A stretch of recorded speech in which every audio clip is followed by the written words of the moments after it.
não precisa você abrir, vai aparecer na tela. 2 Reis 22, 8 a 11. E você pode ficar sentado. Então disse o sumo sacerdote Ilquias ao escrivão Safã: achei o livro da lei na casa do Senhor. E Ilquias deu o livro a Safã e ele o leu. Ele fez o quê? Leu. Então o escrivão Safã veio ao rei e referiu ao rei a resposta e disse: teus servos ajuntaram o dinheiro que se achou na casa e entregaram na mão de quem tem o cargo da obra, que estão encarregados da casa do Senhor. Também Safã, o escrivão, fez saber ao rei, dizendo: o sacerdote Ilquias me deu um livro. E Safã o leu diante do rei. Sucedeu, pois, que ouvindo o rei as palavras do livro da lei, rasgou as suas vestes. Pai, estamos diante de um momento tão precioso na tua casa, quando a adoração mudou todo o foco da tua casa. A liberdade do Espírito se faz notória, objetiva, ativa, levando todos a uma ação de adoração plena, objetivando glorificar ao Deus Todo-Poderoso, exaltá-lo, bendizê-lo, porque o Senhor é o soberano sobre todas as coisas. E para nós é um prazer, é uma alegria podermos estar aqui nesta noite de adoração, de louvor ao teu nome, porque sabemos que na adoração, no louvor ao Senhor, coisas maravilhosas acontecem. Pode haver cura, pode haver libertação, transformação, pode haver coisas sobrenaturais acontecendo em vidas tão preciosas. O importante é que nós queremos que a liberdade do Espírito continue aberta nesse lugar, para que o Espírito de Deus haja segundo a sua direção em cada mente e em cada coração. Que tua palavra venha ser um elemento nutritivo para as nossas expectativas, fortalecedor da nossa fé, orientador do nosso caminhar e, acima de tudo, um foco muito forte de graça de Deus sobre todas as nossas vidas. Nos abençoa nesta noite, Pai. Continua derramando uma unção sobrenatural e abençoa cada pessoa que está nesse lugar. Não deixe uma sequer sem ter um toque maravilhoso da tua presença. Em nome do Senhor Jesus. Amém. Eu estava lendo hoje à tarde, dias antes da morte do rei Davi, a oração que Davi fez e como Davi focou em Salomão, que seria o seu substituto no reino de Israel, em Jerusalém. E Davi dizendo a Salomão que Salomão não se afastasse dos preceitos da palavra de Deus, porque assim procedendo com fidelidade, com honra para com a palavra, ele teria algo de essencial em tudo isso, que seria o fato de o Senhor Deus dizer: se você fizer isso, Salomão, eu serei o seu Deus e você será o meu povo. Eu serei para você por pai e você será para mim por filho. Quando nós entendemos a dinâmica do que é a palavra de Deus em sua essência, tenha absoluta certeza e plena convicção que não é diferente para conosco quando nós aprendemos a manusear a palavra de Deus como ela precisa ser manuseada, com oração, com honra e com a convicção plena que a soberania de Deus está acima de todas as coisas. Quando o livro da lei foi levado ao rei Josias, quando ele ouviu o que estava escrito naquele livro, diz a palavra, que ele rasgou as suas vestes, porque ele conseguiu ver, com 8 anos de idade, que era a idade do rei Josias, quando começou a reinar, Por que aconteceu isso com ele? Porque ele conseguiu observar como Israel estava fora dos princípios que regem a palavra de Deus. Queridos, eu não posso conseguir ver diferente em nossas vidas quando nós nos desvencilhamos da palavra e passamos a viver a nossa vida ao bel prazer do nosso achar, do nosso pensar, do nosso querer agir. Por quê? Porque nós estaremos dando foco a um contraponto da soberania de Deus, a liberdade humana. O livre-arbítrio tão propagado por quem quer viver no disfarce das suas razões e dos seus direitos. Nada mais é contraponto do que isso. Então, quando nós entendemos que essa palavra vivida é bênção para o nosso caminhar de cada dia, as coisas começam a mudar e a nossa história começa a ser contada de maneira diferente. Todos nós, sem exceção, somos todos muito acomodados. Somos muito acomodados. É fácil nós sermos acomodados. Queremos buscar coisas que nos facilitem. E muitas vezes buscando facilidades. É mais fácil para mim assim. É mais fácil para mim assim. As coisas tiram prerrogativas muito importantes, que é pagar o preço para glorificar a Deus, porque isso não tem preço. Porque o preço maior que Ele pagou por nós foi nos resgatar da desgraça do pecado para a verdade da vida. Foi o que Ele fez por mim, foi o que Ele fez por você. E Ele não mediu nenhum esforço para que isso se concretizasse dentro de um plano do amor de Deus para com o homem. Quem recebeu essa informação sobre o livro da lei que estava desaparecido foi o rei Josias de Judá, o qual tinha 8 anos de idade quando começou a reinar. E diz a palavra de Deus que Josias era reto diante do Senhor Deus. Josias era o que, por favor? Diante do Senhor Deus. Então eu queria que você dissesse, ele era reto diante do Senhor Deus. Diga comigo, Josias era reto diante do Senhor Deus. Agora eu queria que você olhasse não para o lado, mas você olhasse para você mesmo, e você perguntasse para a sua consciência: eu sou uma pessoa reta diante de Deus?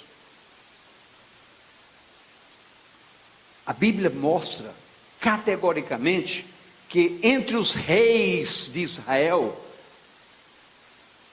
existiram reis com retidão e reis sem retidão. A história de cada um deles mostra as consequências das suas atitudes. Em 2 Reis 22, 1 e 2 diz: tinha Josias 8 anos de idade quando começou a reinar, e reinou 31 anos em Jerusalém, e era o nome da sua mãe Jedida, filha, etc, etc, etc. Verso 2: e fez o que era reto aos olhos do Senhor, e andou em todo o caminho de Davi seu pai, e não se apartou dele nem para a direita, nem para a esquerda. O espanto do rei Josias, queridos, deveu-se ao fato da importância do livro da lei, a palavra, o qual se achava perdido pelo descaso de antecessores, com variação comportamental gerada contra ou a favor do chamado povo de Deus, o povo de Israel. É importante que nós entendamos que a história da igreja, ela continua acontecendo todos os dias do nosso caminhar. Mas uma coisa que nos impressiona e nos chama muito a atenção, e que é uma verdade absoluta, é que a igreja evangélica no Brasil, ela tem crescido radicalmente. Mas nos preocupa o crescimento da forma como vem acontecendo. Porque uma das coisas que tem ficado de lado, como aconteceu no tempo de Israel, a palavra chegou a ser esquecida pelo povo. Querido, nenhum caminho reto diante do Senhor pode acontecer na vida de uma igreja, se a palavra não for o fundamento de sustentação da nossa fé. É inadmissível que nós possamos caminhar sem a meditação real na palavra, todos os dias, é um alimento indispensável. A palavra precisa ser orada, precisa ser buscada, precisa ser focada, para que o nosso caminhar nos dê uma postura evidente de que nós somos homens e mulheres compromissados com a verdade do Evangelho. Eu queria perguntar para você: você tem compromisso com essa palavra? Mas eu lhe digo, ela tem compromisso com você, porque aqui existe toda uma revelação que gera vida para a sua vida e orientação para o seu caminhar. Tudo isso depende de quê? Do eu querer, do eu pagar um preço, do eu entender que a palavra de Deus é fundamento de vida para todo o meu caminhar 24 horas por dia. É preciso entender isso. A religiosidade é apenas uma justificativa meramente religiosa, que nos engana, nos faz ser iludidos e equivocados muitas vezes. As coisas aconteciam, os fatos se evidenciavam dentro da maior ou menor fidelidade para com os princípios espirituais estabelecidos por Deus para o seu povo através da sua palavra. É preciso que eu entenda, é preciso que você entenda, que todos nós entendamos que a palavra é um foco de princípios. É um foco de quê, queridos? De normas que gerenciam de maneira orientadora o nosso caminhar. Eu não posso caminhar como um homem de Deus fora dos princípios da palavra. Eu tenho que repetir todo o culto, e se eu tiver que repetir todo o culto até a minha morte, eu vou repetir. Há coisas que não cabem na vida de homens e de mulheres de Deus, e a palavra me orienta nesse sentido. Há coisas que eu posso, há coisas que eu não posso, e há coisas que eu posso, mas não devo. Posso, mas não devo. Por quê? Porque não se adequa à vida de um homem de Deus. Eu posso ouvir o seu amém? Amém. Então escuta, eu queria que você dissesse para você: há coisas que eu não posso fazer, não são próprias de homens e de mulheres de Deus, não são próprias. Nós temos que entender isso. Josias, um menino de 8 anos, quando ouviu o que estava escrito no livro da lei, ele rasgou as suas vestes. Ele se assustou, ele se espantou. Como é que o povo pode viver fora dos princípios estabelecidos por Deus para a sua igreja, para o seu povo? Queridos, é espantoso quando a gente encara com seriedade a palavra de Deus. Por quê? Porque a gente vê como Deus, com toda a sua soberania, com toda a sua grandiosidade, Deus desce de tudo isso para dizer, para eu ouvir, para você ouvir: viva dessa maneira, faça isso, não minta, não engane, não traia, não faça isso. Não... Se você agir dessa maneira, não vai lhe faltar nada, você será feliz. Eu serei a sua entrada, a sua saída, eu estarei com você de manhã, de tarde e de noite, eu serei para você um pai, você será para mim um filho. E eu não consigo admitir. Como é que a gente consegue deixar de lado isso? Não consigo admitir. Simplesmente para satisfazer vontades, razões, direitos, desejos. Nós somos muito acomodados. Às vezes uma distância muda o nosso foco. Nós somos acomodados.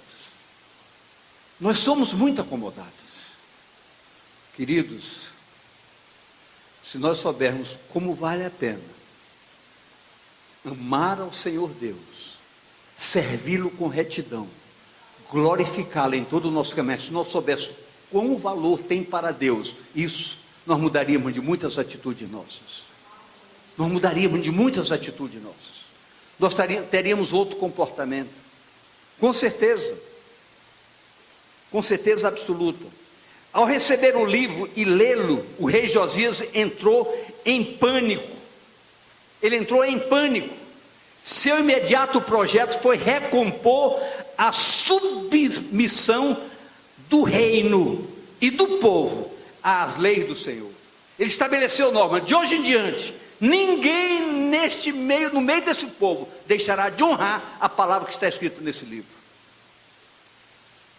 A ação de Josias foi de restauração e de renovação.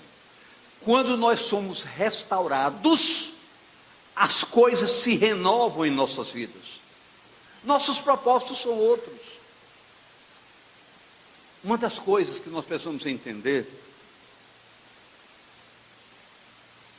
o nosso problema, quem aqui sabe que pecado é uma desgraça na vida do homem? Me dê um sinal.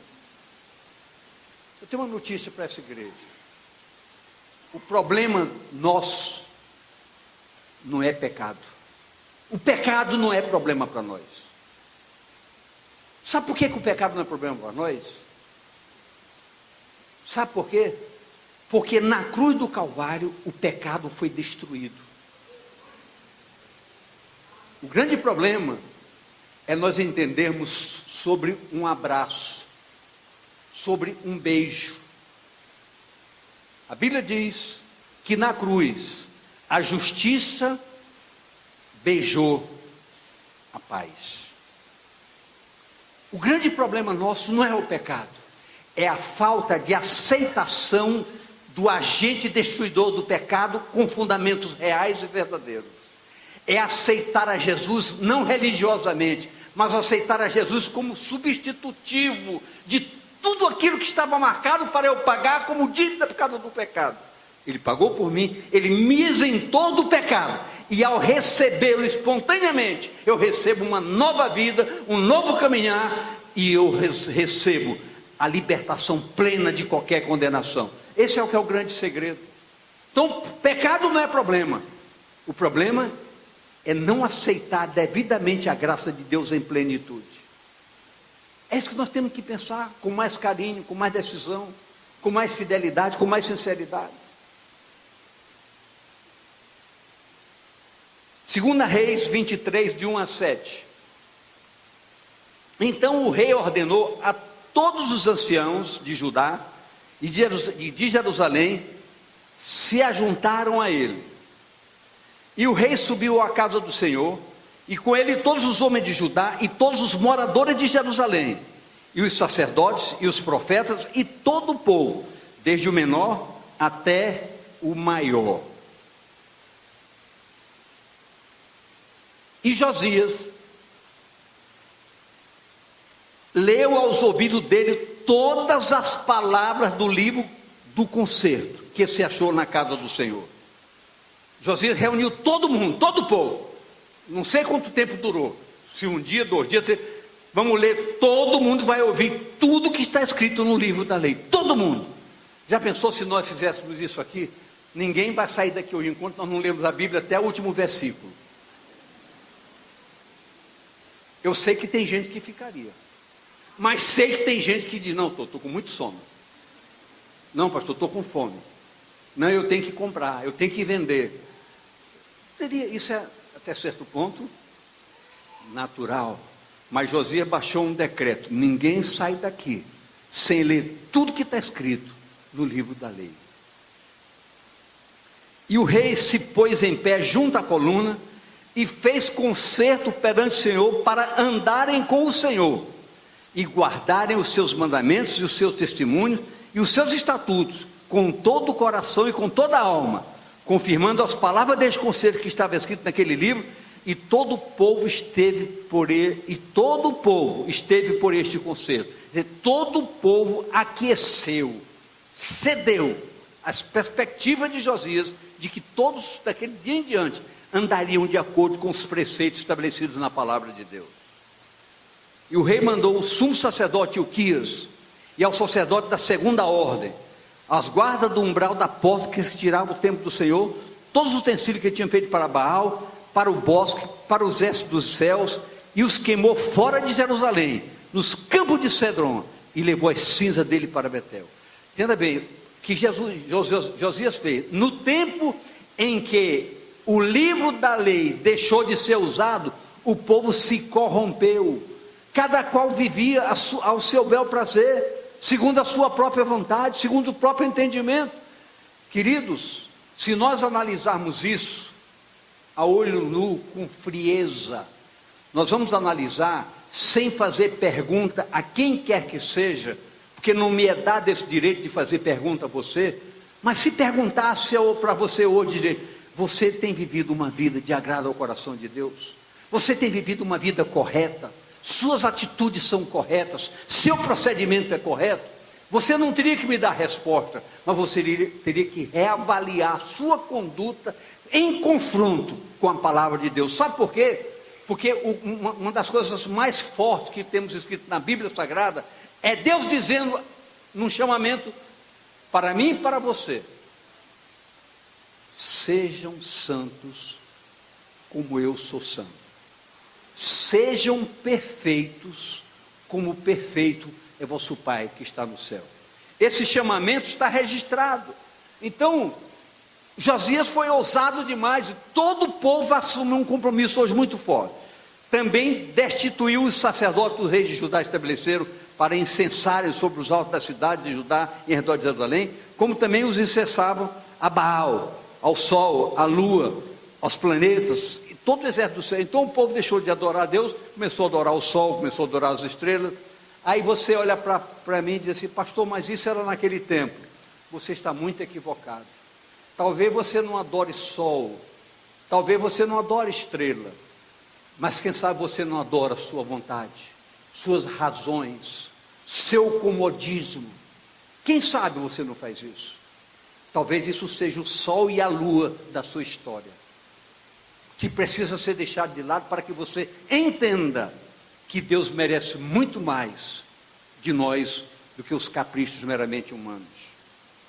Olha, por final, também tirou da casa do Senhor o ídolo do bosque para fora de Jerusalém, até o ribeiro de Cedron, e os queimou junto do ribeiro de Cedron e desfez em pó, e lançou o seu pó sobre a sepultura dos filhos do povo. Também derribou as casas dos prostitutos cultuais que estavam na casa do Senhor, em que as mulheres teciam casinhas para ídolo do bosque. Então, o que ele fez? Ele fez uma reforma, uma restauração e uma renovação de todos os propósitos. A nossa preocupação, igreja, como igreja do Senhor Jesus em nossos dias, tem muito a ver com os fatos experimentados pelo Israel histórico. Outras dinâmicas mesclam os fundamentos que alicerçam a base de sustentação da igreja. Alicerces equivocados. Queridos, se fizesse um culto aqui para proclamarmos uma noite de cura, muita gente viria aqui para ser curado. Muita gente. Como existe hoje cultos em vários lugares, só propagando as benesses do reino. Isso não é proibido por hipótese alguma, nada contra, pelo contrário, o Senhor é um Senhor que cura, é um Deus que sara, é um Deus que liberta, é um Deus que transforma, é um Deus que resolve problemas conjugais, tudo Deus faz, mas isso é acessório. Um grande culto deve chamar um povo que quer ser salvo, que entende de salvação eterna, de vida eterna, não de vida por um momento. Não quer dizer que uma pessoa curada por Deus vá para o céu, não quer dizer, e a Bíblia nos mostra isso. 10 leprosos chegaram a Jesus e disseram: queremos ser curados. Pois não, vou curar vocês, estejam curados, e todos estavam curados, foram embora, só um voltou, e Jesus perguntou: só você voltou? Só você quer mais? Eu pergunto, você quer as benesses ou você quer a salvação eterna? Eu queria que seu braço desse uma resposta. Você quer a salvação eterna ou as benesses do reino? Olhe para mim aqui, isso tem um preço, preço de fidelidade para com a palavra. A soberania de Deus não pode ser colocada de lado por nossas razões. A salvação é uma prerrogativa de quem tem compromisso com a verdade do Evangelho e com o Evangelho da verdade.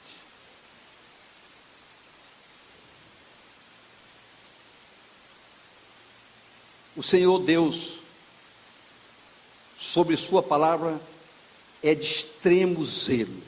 Olha o que nos diz Deuteronômio 31, 24 a 26. E aconteceu que, acabando Moisés de escrever as palavras desta lei num livro, até de todo as acabar, deu ordem Moisés aos levitas que levavam a arca do concerto do Senhor, dizendo: tomai este livro da lei e ponde-o ao lado da arca do concerto do Senhor vosso Deus, para que ali esteja por testemunho contra ti. Ou seja, essa Bíblia não é para andar debaixo de braço, não é para andar agora em celulares, não é para andar simplesmente aberta no móvel da sua casa. A palavra diz, essa Bíblia é um testemunho contra nossas vidas. Se nós somos fiéis aos princípios que ela estabelece, ou ela é apenas um componente religioso da nossa história. Não sou eu quem está inventando essa história. Foi um decreto estabelecido pela palavra de Deus. Ele diz: coloca essa palavra ali no tabernáculo. Ela vai ser testemunha contra ti, Israel.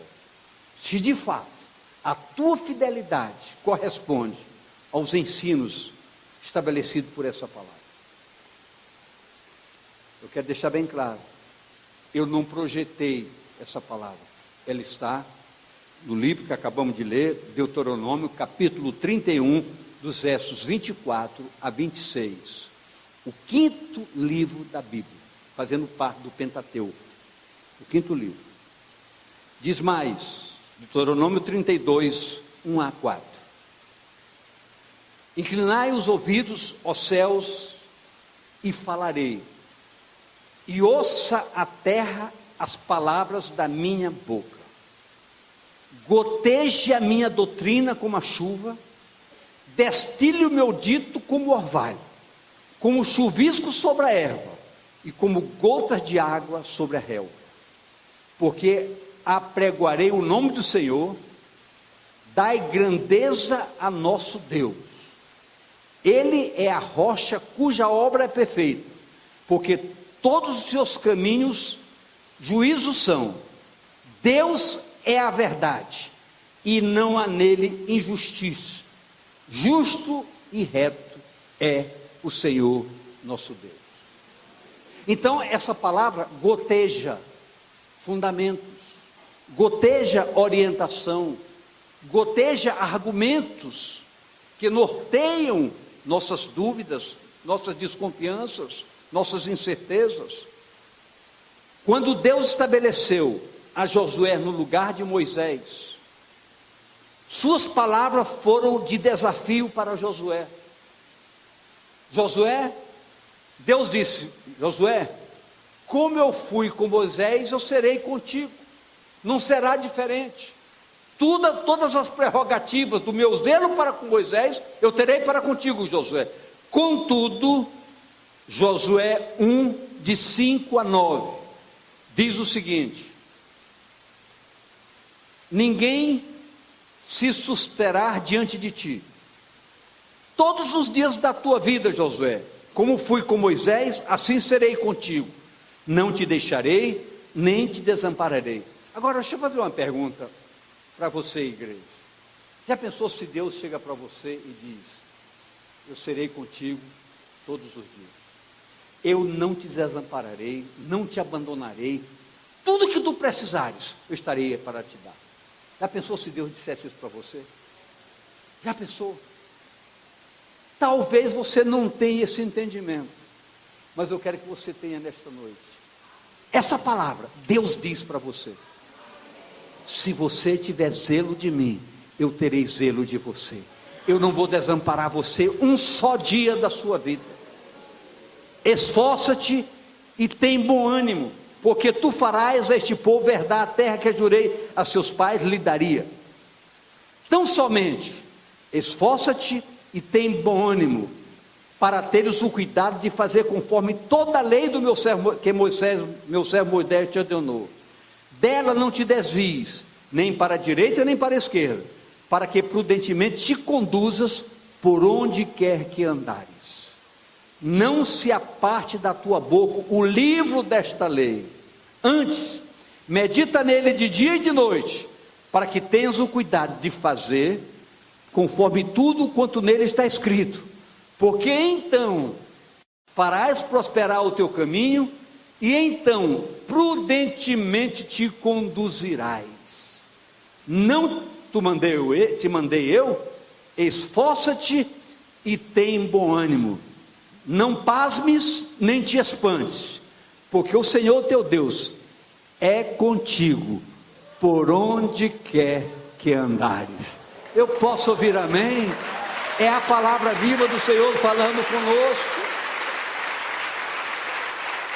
Deus faz uma cobrança salutar, e faz uma promessa extraordinária. Eu quero que você tenha zelo desse livro, mas tenha certeza que se você tiver zelo desse livro, eu, Deus, terei zelo de você, cuidarei de você todos os dias. Então, amados, é a palavra de Deus, é um desafio gostoso para todos nós, não é uma carga pesada. Se você tirar 5 minutos, 10 minutinhos por dia, para orar a palavra, não é para chegar, eu vou cumprir minha obrigação, não é isso que eu estou sugerindo. Estou sugerindo você meditar.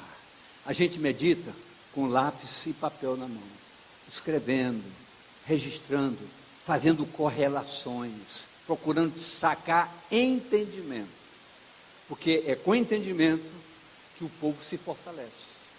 Onde não há entendimento, o povo fraqueja. A orientação divina tinha por base fundamentos da excelência, pois o Senhor sabe que fora dos princípios as coisas fracassam. Fora dos princípios as coisas fracassam. Entramos em depressão, entramos em confusão, está fora dos princípios. A simplicidade da palavra norteia o nosso caminhar com muita segurança, é uma base orientadora com segurança. Jesus foi um instrumento fundamental para um acervo básico de orientação para a sua chamada igreja, a igreja chamada Igreja do Senhor Jesus dos nossos dias. Olha o que o Senhor diz em Mateus 4, de 1 a 4. Deu pane? Até o aparelho ficou revoltado com a verdade do Evangelho. Mas não seja por isso. Leremos Mateus 4, de 1 a 4. Então, foi conduzido Jesus pelo Espírito ao deserto para ser tentado pelo diabo. Tentado. E tendo jejuado 40 dias e 40 noites, teve fome. E chegando-se a ele o tentador, disse: se tu és o Filho de Deus, manda que essas pedras se tornem em pães. Jesus respondeu. Ele, porém, respondendo, disse: está escrito, nem só de pão viverá o homem, mas de toda palavra que sai da boca de Deus. Então Jesus disse: a minha vitória é a palavra. Eu tenho uma palavra que me respalda, que me dá fundamentos. Então eu sou sustentado pela palavra. Tu está me oferecendo pão? Nem só de pão viverá o homem. Eu posso ficar sem pão, mas a palavra pode ser alimento para a minha vida e me dar sustentação. Elias não tinha pão para ser servido, mas ele tinha confiança no Deus Todo-Poderoso. Veio um urubu e lhe trouxe um filé no bico e ele comeu o filé. Assim é Deus. E eu pergunto para você: você é diferente de Elias? Se você é um servo, se você é uma serva, o mesmo Deus estará pronto para lhe dar e suprir todas as suas necessidades, independente de quaisquer circunstâncias. Esse é o Deus do céu, é o Deus da verdade, é o nosso Deus, é o Deus da Bíblia, é o Deus da verdade, é o soberano, único e verdadeiro.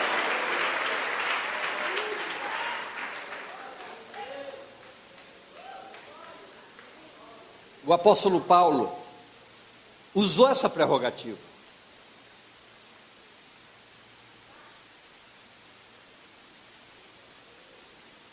bicho tirou, mas o Senhor voltou.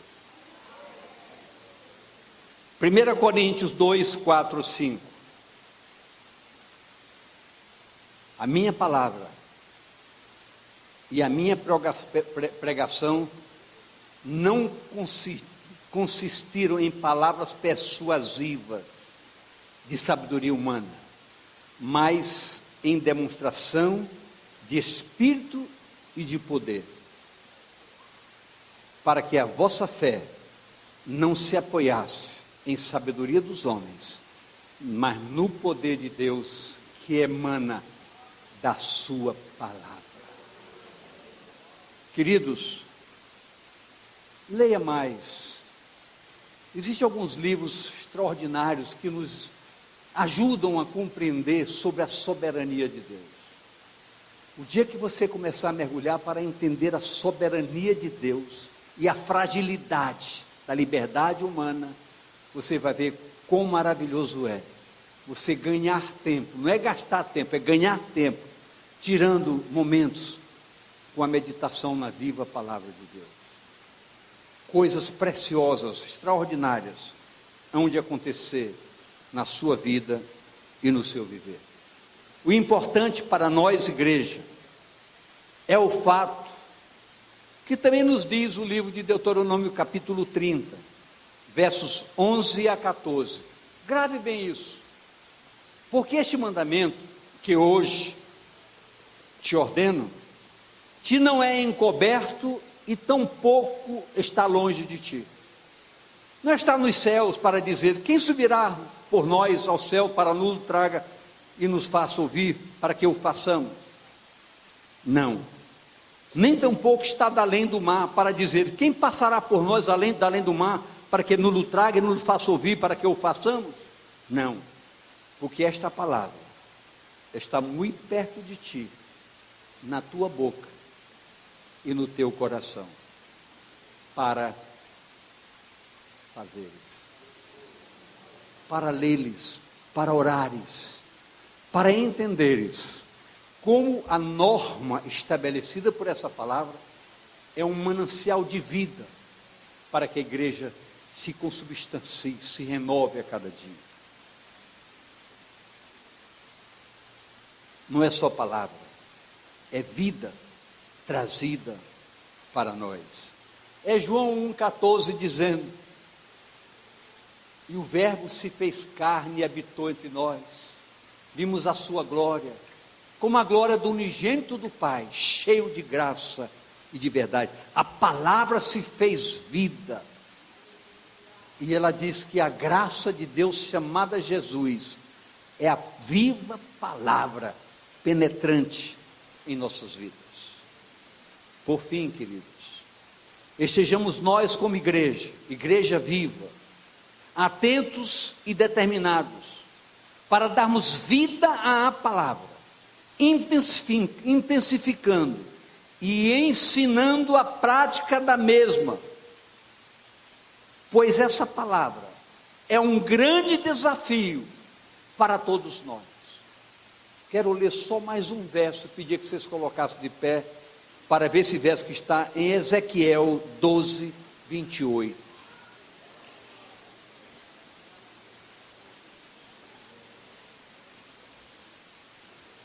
Ele não gostou hoje. Ezequiel 12, 28, que diz assim: portanto, dize-lhes, assim diz o Senhor Jeová, não será mais diferida nenhuma das minhas palavras, e a palavra que falei se cumprirá, diz o Senhor Jeová. Essa palavra se cumprirá rigorosamente. Uma das coisas complexas de entendimento é sobre a predestinação. Mas quando nós começamos a mergulhar profundamente na palavra, nós vamos entender que a soberania de Deus é um agente propagador de verdades absolutas. E eu tenho certeza que nós estamos aqui nesta noite porque nós fomos predestinados para a salvação eterna. Isso é muito sério. Mas é muito sério que você se alegre, porque você não está lá fora jogado na lama do pecado. Você está aqui buscando uma nova forma de vida. E tenha certeza que na sua aceitação da graça, esta palavra diz: